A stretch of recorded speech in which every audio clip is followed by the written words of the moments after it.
而家嘅節目係奇妙的救恩，歡迎你哋收聽。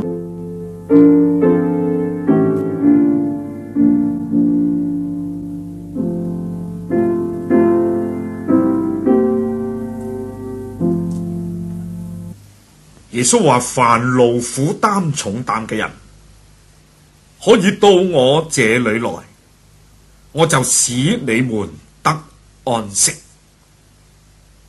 喺馬太福音11章28節，呢句說話從來冇一個人膽敢咁樣講法。凡係勞苦擔重擔嘅人，可以到我呢處嚟，我就使佢哋得安息。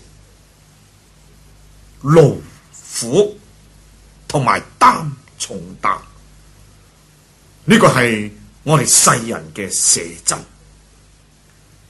冇一個人唔勞苦，冇一個人能夠逃避唔擔重擔。我哋常常話捱世界，捱一世，做斯文功夫嘅也好，做粗重功夫也好，我哋都不能夠逃避勞苦同埋擔重擔。特別今日人類嘅罪惡越嚟越厲害嘅時候，人類嘅勞苦就越加厲害，人嘅重擔就越嚟越重。幾多人因為勞苦而失去生命，有幾多人因為擔唔起嗰個重擔而癲狂，甚至到自殺。勞苦，生活嘅勞苦，工作嘅勞苦，各方面嘅勞苦，有邊個能夠逃避重擔？生活嘅重擔，兒女嘅重擔，家庭嘅重擔，各方面嘅重擔，將我哋壓到好似透唔過氣嚟。勞苦擔重擔，消磨咗我哋整個嘅人生。勞苦擔重擔，使到我哋不住嘆息。勞苦擔重擔，使到我哋流淚、傷心、痛苦、失望，最收尾死亡。所以勞苦擔重擔係我哋今日罪人嘅寫真，冇人能夠走得甩。我哋都係勞苦擔重擔嘅罪人，但係耶穌話，無論邊一個，凡就係無論邊一個，所有冚唪唥嘅人，只要你承認你係勞苦，只要你係擔重擔，耶穌話嗰一啲人，即係你，即係世界上每一個，可以到耶穌嗰處嚟。耶穌話，我就馬上使你哋得安息。呢個何等寶貝嘅福音，唯有神嘅兒子能夠講一句咁樣嘅說話。佢能夠賜真正嘅平安俾個人，佢能夠除去人嘅重擔，佢能夠俾人真正嘅安息。呢個安息呢，就好似放工咁嘅意思，有啲似放工嘅意思。人翻工一日勞苦啦，放工好舒服。有啲似呢，人擔到好重啦，忽然間將佢所有嘅嘢卸開、掉開，好舒服。呢個係安息。所有勞苦擔重擔嘅人，無論你係有錢嘅或窮苦嘅，有學問或冇學問，健康嘅或係呢有疾病嘅，邊一種人都好，只要你承認你係勞苦擔重擔，你就可以嚟到耶穌處。耶穌能夠使你得安息。可惜就係、我哋唔係唔知道耶穌肯為我哋除去勞苦，肯解決我哋嘅重擔，但我哋唔肯去。我哋唔係聽唔到，今日無數嘅傳道人，神嘅話語傳遍普天下，但係有幾多個人真係肯嚟到耶穌嗰處，放低佢嘅重擔，除去佢嘅勞苦，真正享受安息平安。耶穌係勞苦擔重擔嘅人唯一嘅救主，因為勞苦擔重擔係罪嘅一個結果咧。我哋今日咁樣嘅勞苦擔咁重嘅擔，係因為我哋犯咗罪。最初人類嘅始祖亞當犯罪之後，佢受到咒詛，就係話佢必定要流汗滿面，然後得糊口。地因為人嘅罪，亦受咗咒詛，長出荊棘同埋蒺藜。我哋勞苦擔重擔，係因為我哋嘅罪，或者話我哋被罪所壓害。但係神嘅兒子，佢嚟世界係要除去人嘅罪，就係話除去人嘅勞苦，除去人嘅重擔，使人心靈裏邊有真正嘅安息，真正嘅喜樂，將來永遠在神嘅家享安息。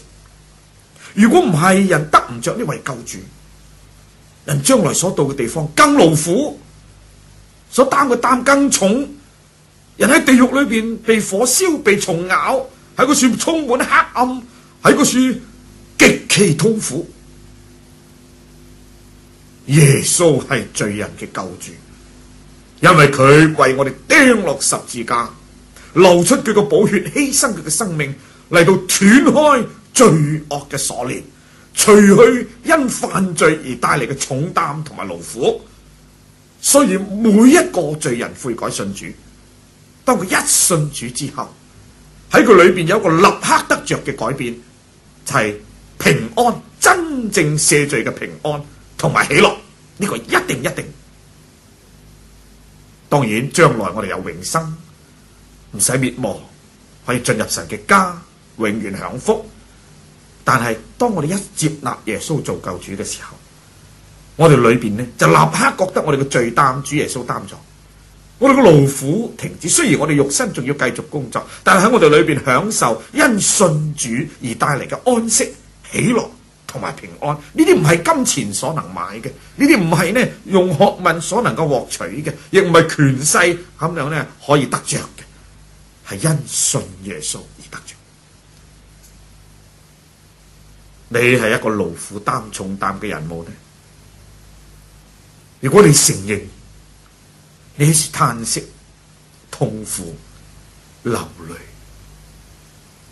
我話俾你聽，你嚟到耶穌處，今日耶穌仲喺你嘅面前，仲喺你嘅耳邊講一句說話：凡勞苦擔重擔嘅人，可以到我呢處嚟，我就使你哋得安息。你如果係勞苦擔重擔，現在你就可以嚟到耶穌處，佢會話你所有因犯罪帶嚟嘅勞苦同埋重擔，我已經喺十字架上替你擔。睇我嘅手為邊個釘穿，睇我嘅腳，睇我嘅肋旁為邊個創傷，睇我嘅頭嘅傷痕為邊個戴上荊棘嘅冠冕。神兒子耶穌喺十字架上所受嘅苦，完全係為着你，想你得平安，想你罪得赦免，俾你能夠因佢而得着安息，享受在佢裏邊嘅平安。呢個平安唔係世人所賜嘅平安，呢個平安唔係世界嘅嘢所能奪去嘅，都唔係世界嘅環境能夠改變影響嘅，係在人嘅心裏頭。呢啲係神嘅兒子要賜俾過你。試問下世界有邊一樣嘢能夠俾你一個持久嘅喜樂、平安、真正嘅安息？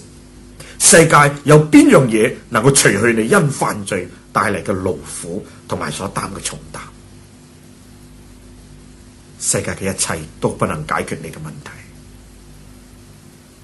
唯有從天上嚟神獨生嘅兒子耶穌，佢能，佢降世就係為着你，佢受咁多嘅痛苦，甚至到死都係為着你，佢愛你。既然係咁，點解你唔轉向佢呢？點解唔將你嘅勞苦擔埋你嘅重擔同埋罪惡嘅鎖鏈嚟到耶穌嗰處？佢能，佢現在能斷開你罪惡嘅鎖鏈，除去你所擔嘅重擔。佢已經為你嘅罪付出咗生命嘅代價，佢有權釋放你，佢有真正嘅平安。朋友，就喺呢個時候，將你嘅勞苦話俾個耶穌知，將你嘅重擔帶到耶穌嗰處嚟，將你嘅鎖鏈一同交俾佢。耶穌，佢能夠釋放你；耶穌，佢能夠俾你真正嘅平安。佢要赦免你嘅罪，使你不至滅亡，反得永生。所以凡勞苦擔重擔嘅人，可以到耶穌嗰處嚟，耶穌就使你得安息。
各位聽眾，奇妙的救恩今日就播到呢一度。